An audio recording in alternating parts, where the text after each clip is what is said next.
Hey folks, and welcome to Typology, the show in which we explore the story of you through the lens of the Enneagram. My name is Anthony Skinner, producer of the show. We're certainly happy to have you here with us today. We've got two fantastic guests today, Max and Denalyn Lucado.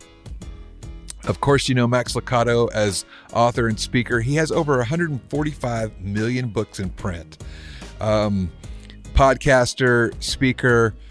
He's been married to Denalyn for 40 years. Want to celebrate that. He's got a golf handicap of 12. We'll have to talk about that on the show here. But we're really happy to have them on today. Max has a brand new book called You Were Made for This Moment. We're going to get into that a bit. And before we get to the show, I want to let you in on something that the family's making public. Max, after he was on the show, he had a significant health diagnosis, and that is an ascending aortic aneurysm. So we just wanted to let everyone know and make our listeners aware of that. So you can keep them in your thoughts and prayers, keep the family lifted up. For those of you that are people of faith, be praying for the family, and I know that they would really appreciate that. So really happy to have them both on the show. We get into their numbers, what they might be. We talk to Max about a couple different possibilities. Denalyn identifies as a type 9. So really great conversation. They are just sweethearts, man, and one is over in a heartbeat. Just fell in love with them. So happy to have them on the show. Happy you get to hear this interview. And that's it for me, Anthony Skinner. So without any further ado, here is the host of our show, Cron. Max and Denalyn Lucado, welcome to Typology. Thank you. It's a great privilege. It is.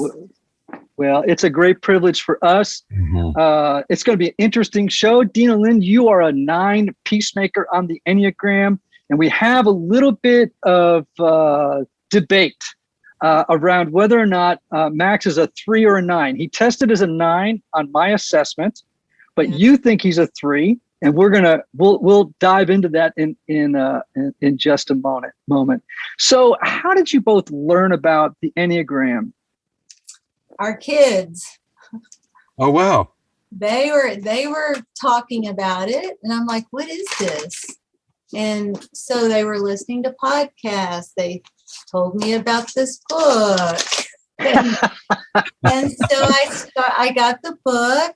And I mean, I've always wondered who I am and why I am and what I am. And so I was real curious about it. He wasn't curious at all. And so I started reading the book and listening to podcasts. And the book is The Road Back to You, by the way, in case somebody's just getting audio. Right. There you go, honey. So keep that product placement going, friends. Yeah. So I was really curious. It was at first I wasn't sure if I was a 2 or a 9, but definitely the more I listened and read and watched myself, I was convinced I'm a 9. Right. Well, you know that 2s and 9s are probably the most common mistype on the Enneagram. Huh. Yeah. Okay. Because they present very, very similarly. Okay. 9s are very kind, supportive, warm people like 2s are. One of the key differences is that 2s are far more image conscious than 9s. Huh. And the merging thing kind of resonated with me. Also, I just know what a horrible procrastinator I am. And just when you told that story about your wife and your mother coming over for dinner and she left and, stopped to talk to a neighbor and help someone change a bicycle tire. I died laughing. I could see myself doing that very thing. Yeah. Right. Well, what's the first thing you said when you came in my office today? She said I'm up at the church office, so she came up here, but she went out for a walk, or exercise walk like she does every day. But she ran into a friend. They stood on the side of the road and talked for 30 minutes. That happens every time. I would never. I know. My blinders would be on, and I'd be. He's very focused, very driven. He's an introvert, so maybe he doesn't present like a 3 sometimes, but there's not a procrastination cell in his body. He is a peacemaker, and but in his work, I mean, I get it when they say 9s have dead projects, all over the house because they got started but not finished, and that is not in him at all. So that was just a lot that doesn't seem to be right, but it's hard as a peacemaker. Max, why are you looking at her like that? You just gave her a look. I just wonder what that's about.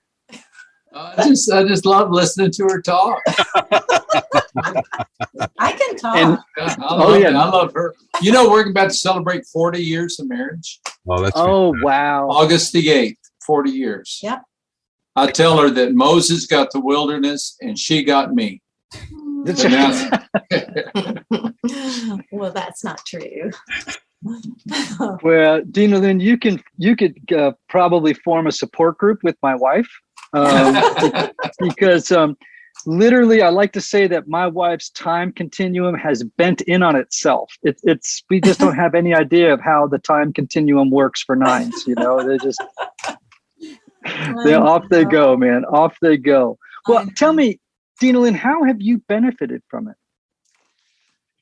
Well, as I was kind of reviewing the book a little bit today,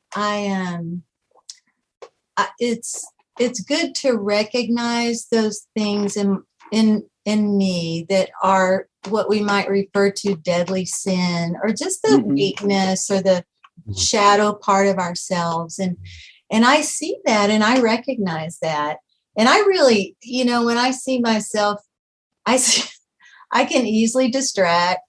So I really have to pray. And I loved a line you had where I won't be able to recall it exactly, but that it's, in seeing our weakness, our deadly sin, or our dark side, the prayer is that it drives us into the light of grace. And so I think just being okay with who I am, though I'm always searching for who I am and why I am, that I'm okay.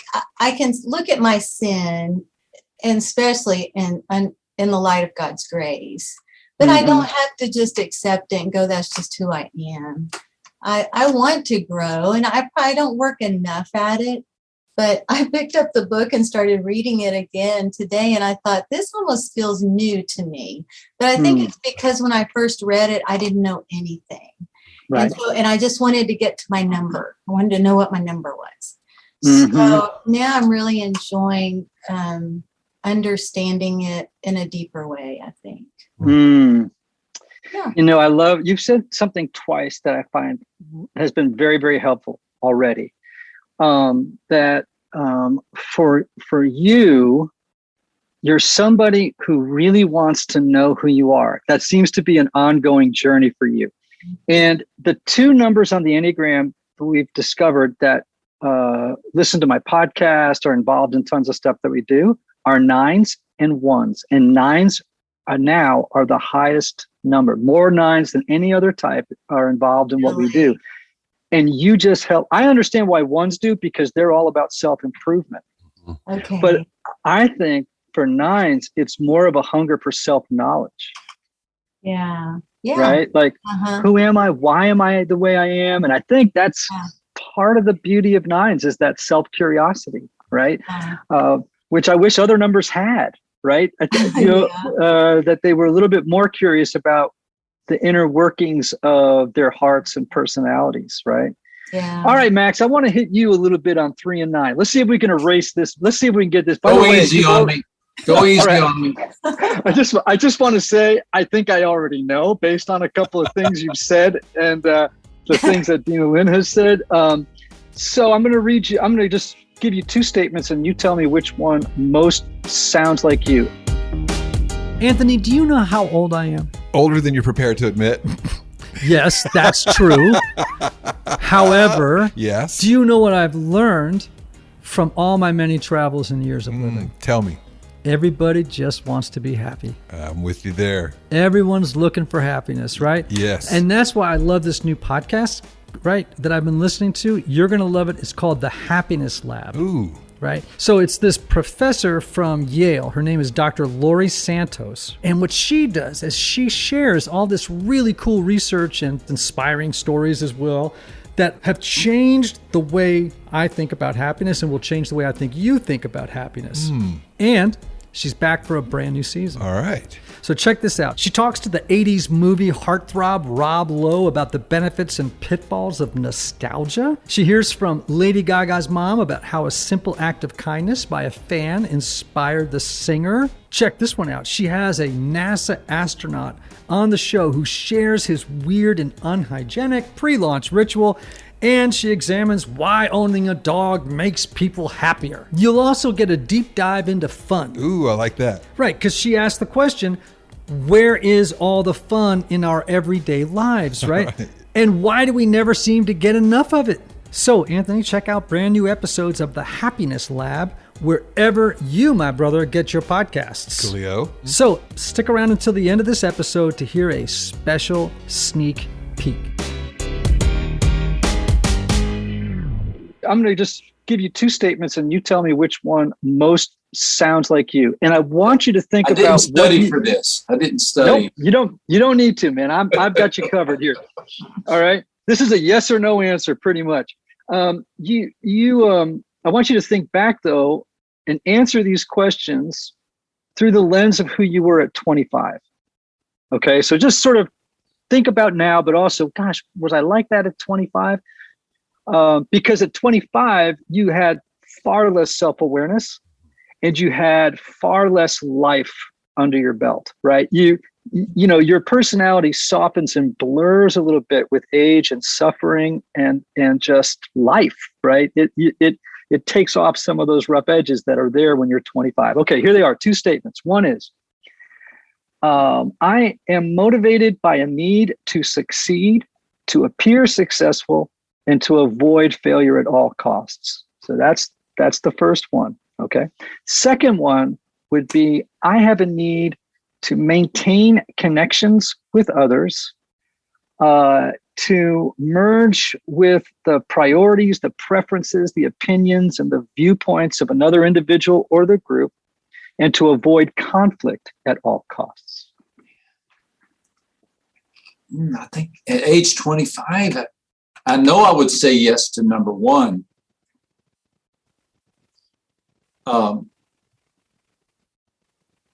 There's a yes in number two as well.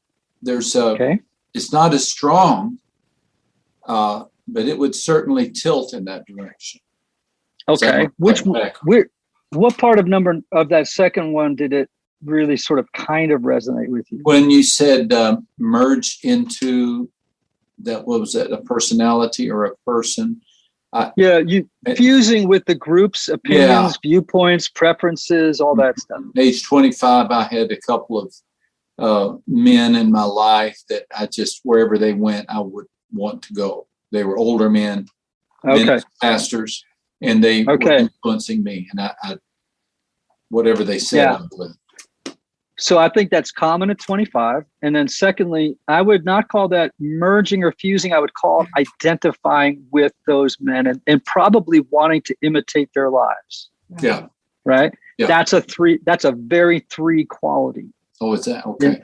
Oh, absolutely. So merging and fusing are two, they're close. Merging, fusing, and identifying are close, but they're nuanced differences. And because you strongly relate to that first one, it sounds like you're a 3. Mm-hmm. And I would say, Denalyn, to your point, just as an aside, is that when 3s are really, really not doing great, they look like unhealthy 9s. However, that's under stress. Mm-hmm. However, when they can choose unconsciously or consciously to act like a very healthy 9, which is somebody who has achieved a kind of transcendent peace that all shall be well, all shall be well, all manner of things shall be well.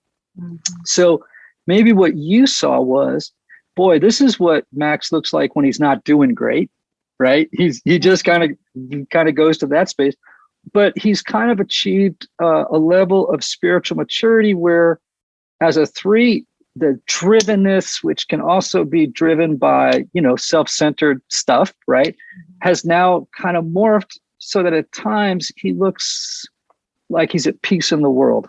He has a sense of, I belong here. And so anyway, that's all speculation, but I think we have solved the mystery of Max. Yeah, yay. The mystery of Max. Yay. Well, it didn't take long.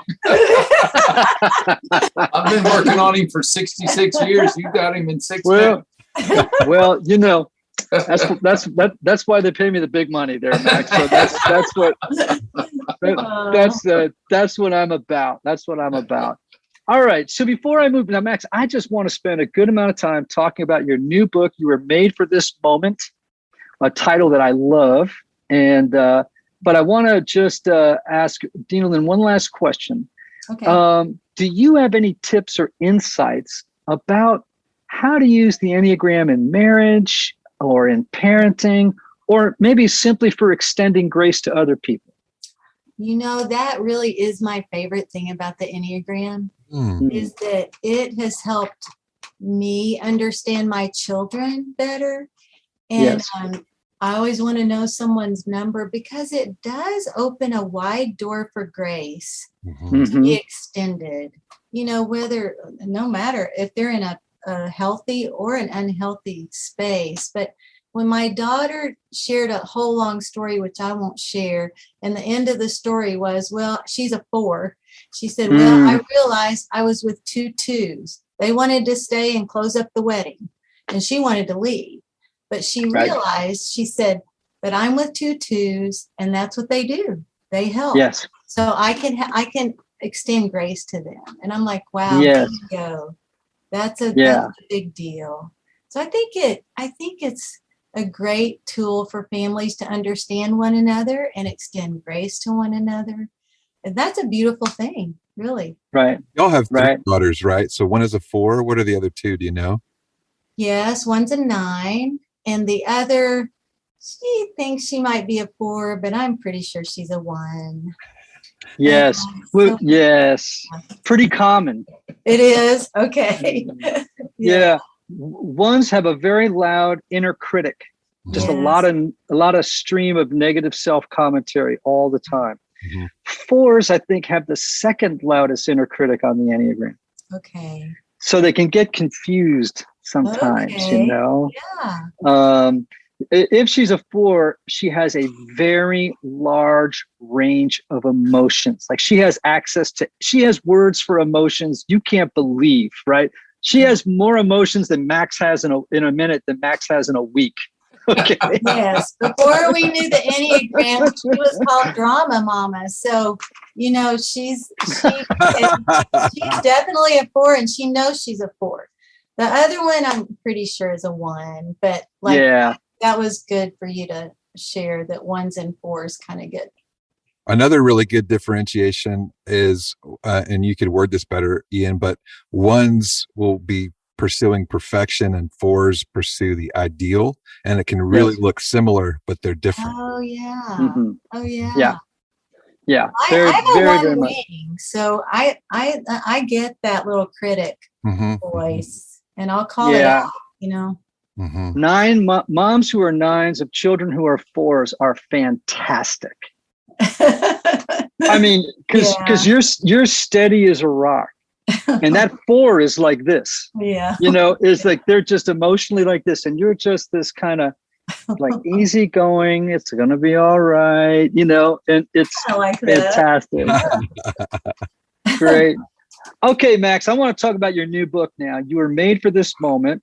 And we'll probably intersperse it with a little bit more Enneagram talk. But in this book, you examine the book of Esther, and not all of our listeners self-identify as people of faith. So what I want you to do is just maybe give me a précis, a 50,000 foot flyby of the book of Esther for people before we jump too far into the conversation. Hey everyone, you know our kids are grown up, but let me tell you about something I wish I'd had when they were kids. It's called KiwiCo. KiwiCo creates accessible, hands-on projects for kids of all ages designed to make learning about STEAM, that's science, technology, engineering, art, and math, they make it fun. Each crate is designed by experts and tested by kids, offering fun opportunities to learn and explore at home. Delivered monthly, each box comes with all the supplies you need for that month's project, meaning no extra runs to the store. And now, as we switch from summer to fall with kids' minds turning to baking and Halloween and spending more time inside, what better time to foster their natural creative thinking and channel it into hands-on fun? With a new crate each month, kids can discover the science of magic, engineer a domino machine, and more.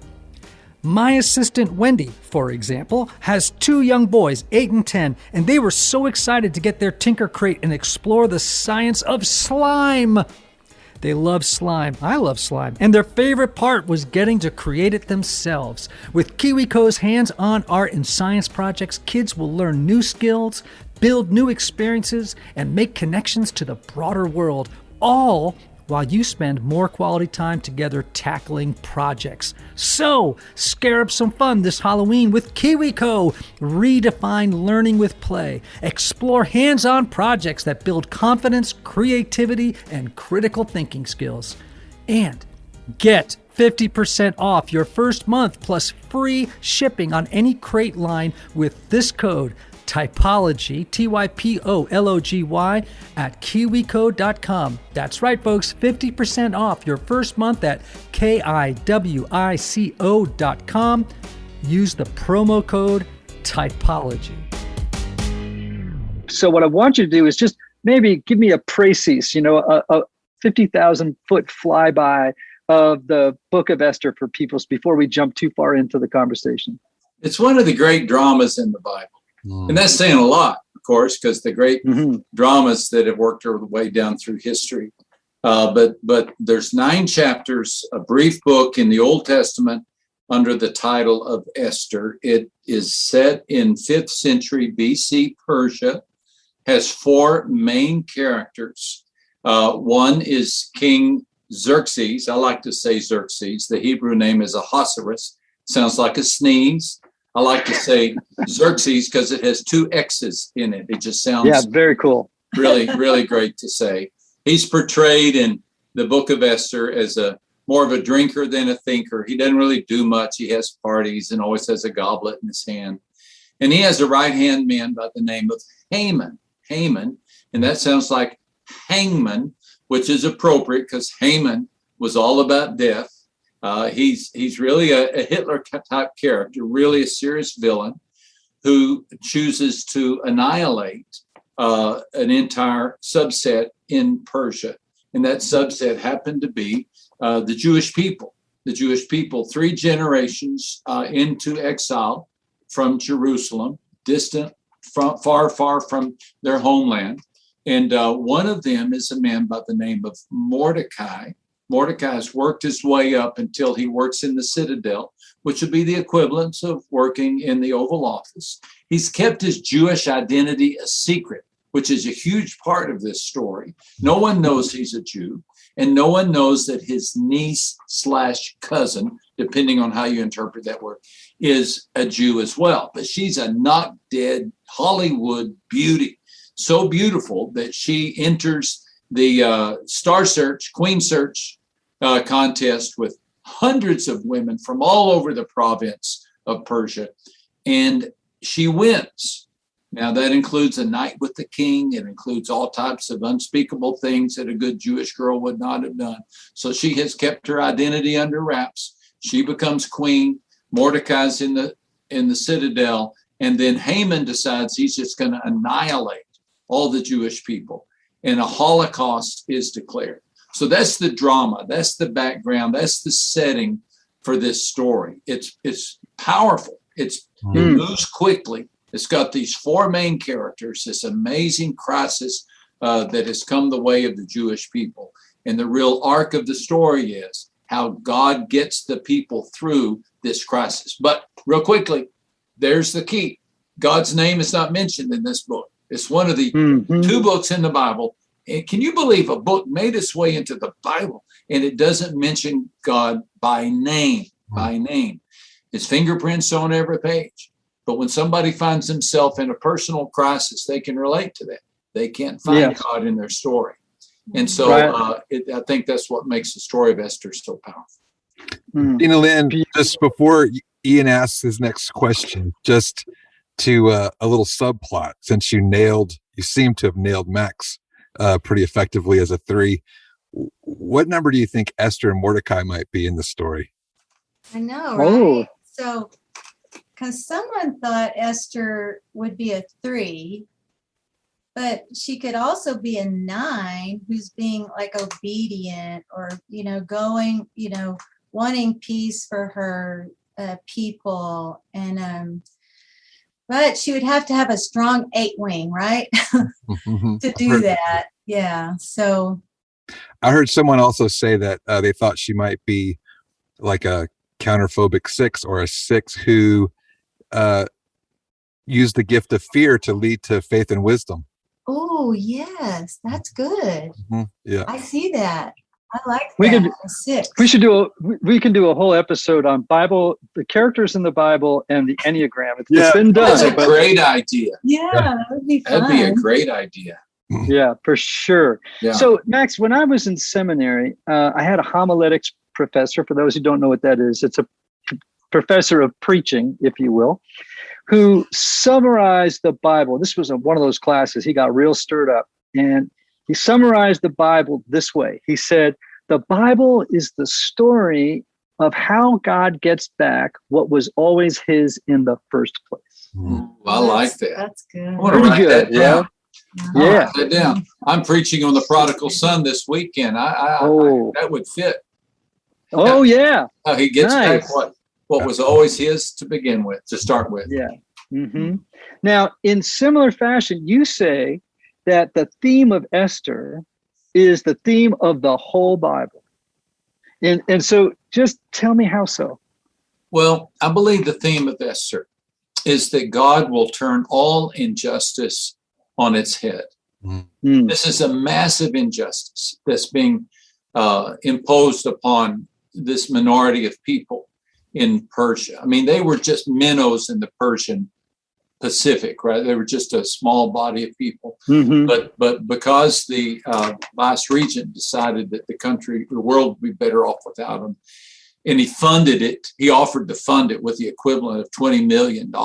He was just a power-hungry, murderous man. It was an injustice that was imposed on the people.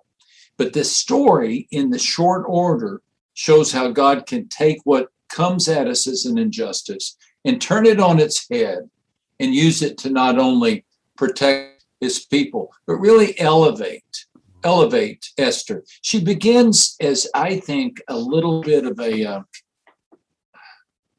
beauty pageant queen. She's beautiful. She doesn't offer a lot to the story. She's not presented much more than the fact that she's beautiful. But midway through the story, she becomes the spiritual leader for her people. When she's called and she steps up to the plate, she says to Mordecai, let's call the people to a fast. And she said, I'm going to meet with the king. If I perish, I perish. And from that moment on, she becomes a spiritual leader for her people. And so a crisis brings the best out of her. And she's used in the story by God to save her race. So what's so fascinating about that, if we were to look at that story through the lens of the Enneagram, is that actually sounds kind of like she's a 9. And the reason I say that is that, we call the deadly sin of the 9 sloth, which is more of a spiritual laziness. It's like avoiding conflict, go with the flow. And actually, 9s, when they're not doing real well, there's this kind of desire to merge with the wallpaper, just to kind of get out in the background. But their virtue, which they want to work toward, is called right action. And right action means that some moment will come along where the 9 realizes something requires them to stand up, and regardless of the conflict or the personal cost, they're going to do the right thing. Mm. And that's what we call the vice to virtue transition for 9s. That's what took her from, if I perish, I perish. If I took her from, I don't want to perish, to right. If I perish, I perish. Mm-hmm. Yeah. Boom. Yeah. Totally. Now, here's a question I have for you, because we have this phrase, the present moment, in the book title. And I wanted to ask you, what is the present moment, Max? Like, we're made for this present moment. So as I think about the world that we live in, how would you characterize the present moment we're made for? The famous words that Mordecai gave Esther, who knows but that you were placed here for such a time as this. Mm-hmm. Right at the heart of the story, he says, relief and deliverance will come. Mm-hmm. So he's had some type of spiritual awakening himself, which would be an interesting conversation. How did that happen? He goes from hiding his faith to being public with his faith. Mm-hmm. And then confident with his faith, he says, relief and deliverance will come. And God will rescue his people. The question is not, Esther, will God rescue his people? The question is, do you want to be a part of the rescue? And who knows, but you have been placed here for such a time as this. Mm-hmm. There's a scripture in the New Testament that talks about how God has placed each of us according to his plan in a certain generation and even a certain region. And to me, I find that to be a wonderful thought, that there's a sovereign hand behind the generation in which I was born and the location in which I serve. That's part of it. So I can look around and I can say, okay, what's happening in the world right now?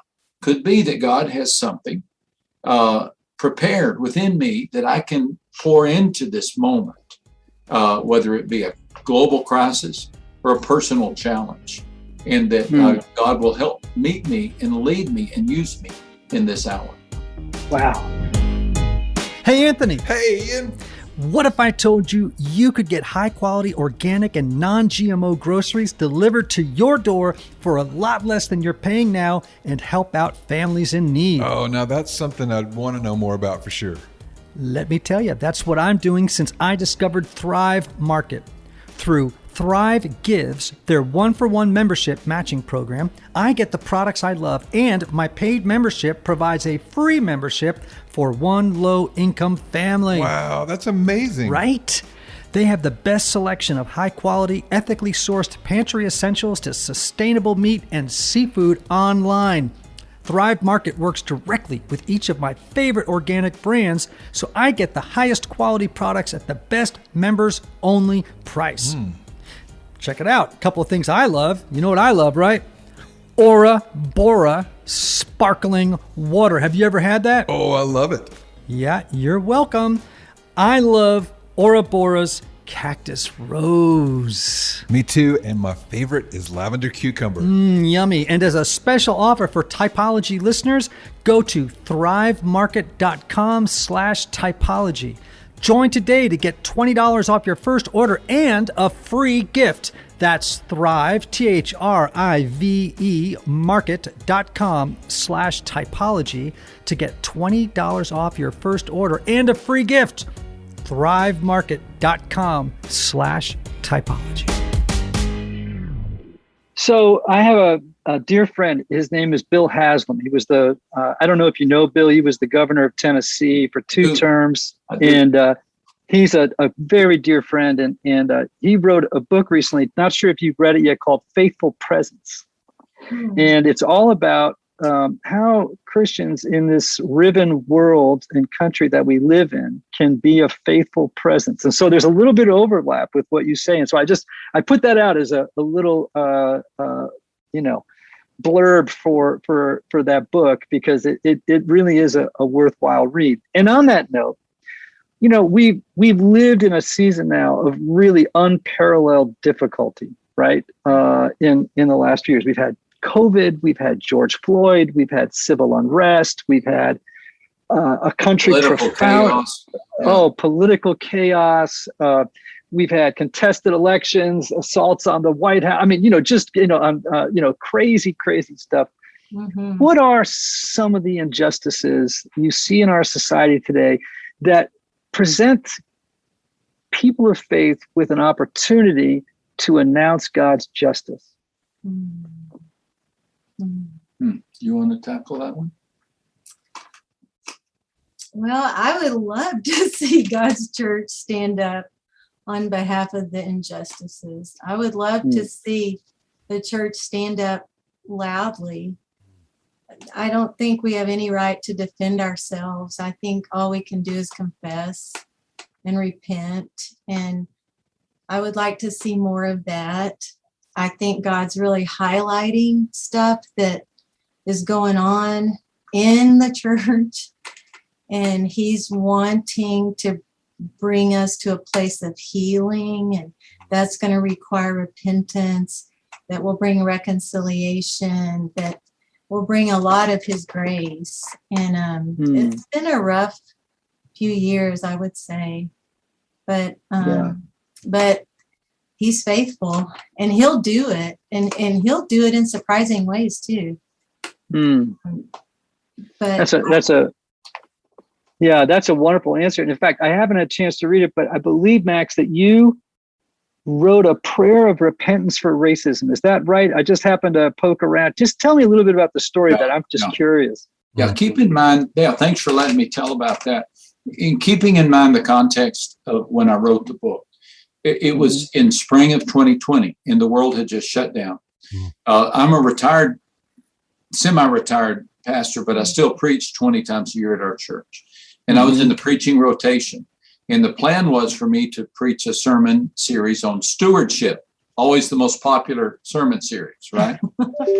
I call it the Sermon on the Amount. That's great. That's great. Well, we all remember what the world was like in February of 2020, in March. I mean, it was just like a cloud settled over us. Yes. And I told the staff, I said, no, that'd be tone deaf to talk about stewardship right now. And so I said, let's work our way through the book of Esther, because it is a global calamity. It's a crisis. And we began studying through Esther, and it seemed to really resonate. So I was studying through that, talking through that, and then George Floyd happened. And as Denalyn and I were trying to pray through our response to George Floyd, I say this kind of, I only say this when I really mean it. Yeah, it's terrible you have to qualify a statement like that, but I really felt the Lord say, listen 20 times more than you speak. And there was a group of African-American, group of Black pastors who were meeting on Fridays, and they let me come to their meeting. And I just listened in the midst of all this. This would be in June of 2020. It was heated. It was emotional. It was fiery. They were angry. And I received more than 20 conversations out of that. But the turning point for me was a dear friend, an African-American pastor, who described to me what it's like to be a fifth grader in elementary, and see a history book and open it up to the picture of the slave and see the scars of whips on his back, and know that everyone else in the class, who is, in his case, was primarily white, sees that as history. And then he said, I saw that, and I saw that as personal story. And that changed me. It just really rocked my world. Fast forward about a month, and we were having a citywide prayer service in a large parking lot. And he and I were a part of it. And we were praying, what should we be praying about? It was a citywide prayer service, park and pray kind of thing. And I felt like we were supposed to pray for repentance to the sin of racism. And so I crafted a prayer asking the Lord to forgive me for being blind to that. And I know I still have a lot of blind spots in that area, but help me to see what my brothers and sisters have gone through. that fit well in the Esther story, because when Esther realized the crisis that they were about to face, she called the whole Jewish people to 3 days of prayer and fasting, no food, no water. I mean, it was a severe fast for the whole people. And I know we make a big deal about beautiful Esther appearing before the king in courage, but I think the real turning point is Esther on her face in prayer, pleading for help. And so that was how that story fit into the story of Esther. Well, I love how you've integrated contemporary history in the moment, the present moment, with scripture, because I think a lot of times people distantiate, right? They tend to separate the two, right? Rather than trying to see how the larger story of God integrates with the story of the present moment, right?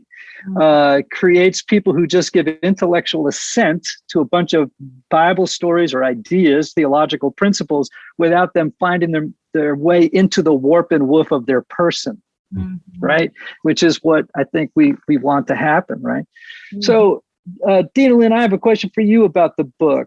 I'm sure you've read it in multiple iterations. If you're like my wife, although Max has written a lot of books, because maybe at this point you're just meeting each of them with a universal yawn. I don't know. He preaches it first. You experience it as he's writing. Yeah. Yeah, he preaches it to the church, so I hear it. Yes. So tell me, for you, one thing about the book that was perhaps moving or deeply affecting or just enriched your self-understanding and your understanding of the world?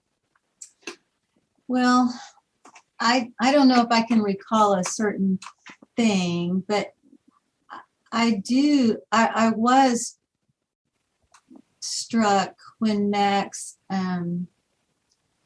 brought a sermon of, was it End Times? Yeah. He brought a sermon from Esther on end times, which I'm a little curious about these days with lots of stuff going on.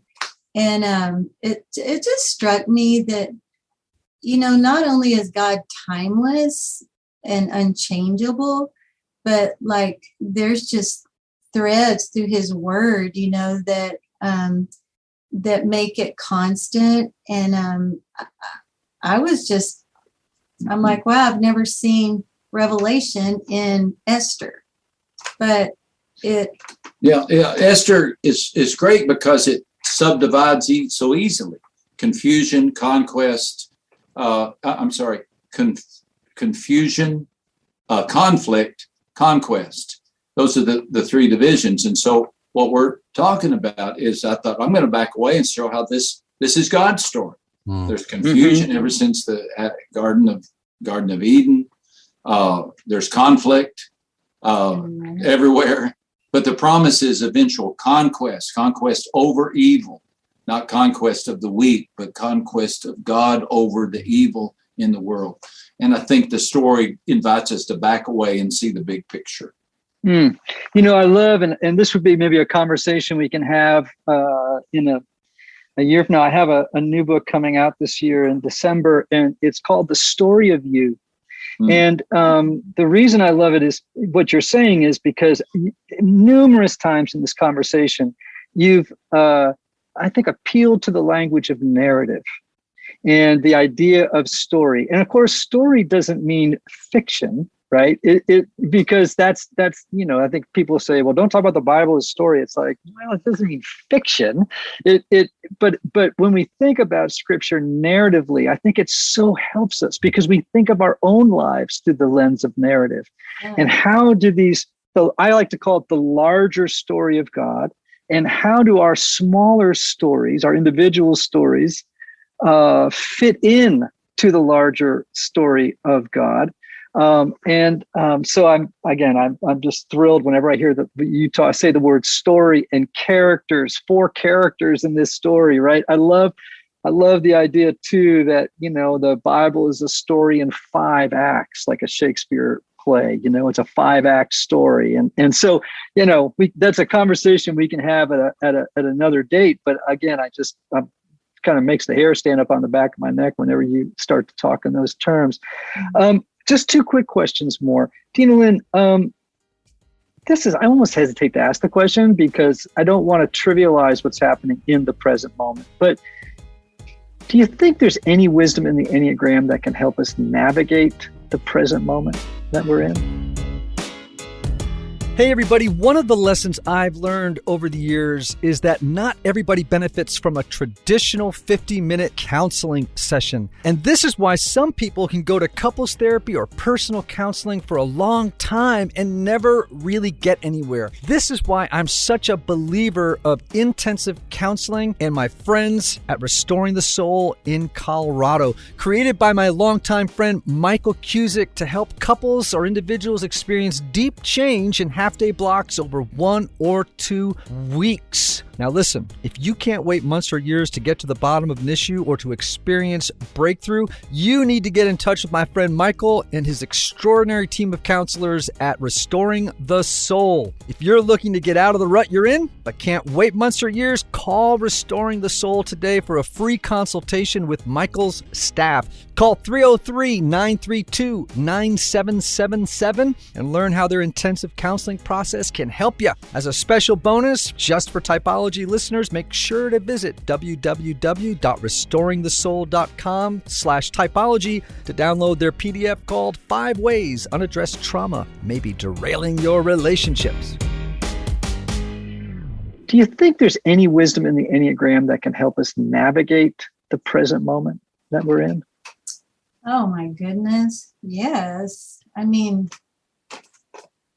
yes, I do. I think there's a lot. I mean, so for me, the greatest thing is it helps you understand yourself, but it also helps you understand your neighbor. Mm-hmm. So, I mean, that Jesus said, the greatest things is for us to love him, but then to love our neighbor. And so we would be much more loving people if we could understand ourselves and take that seriously.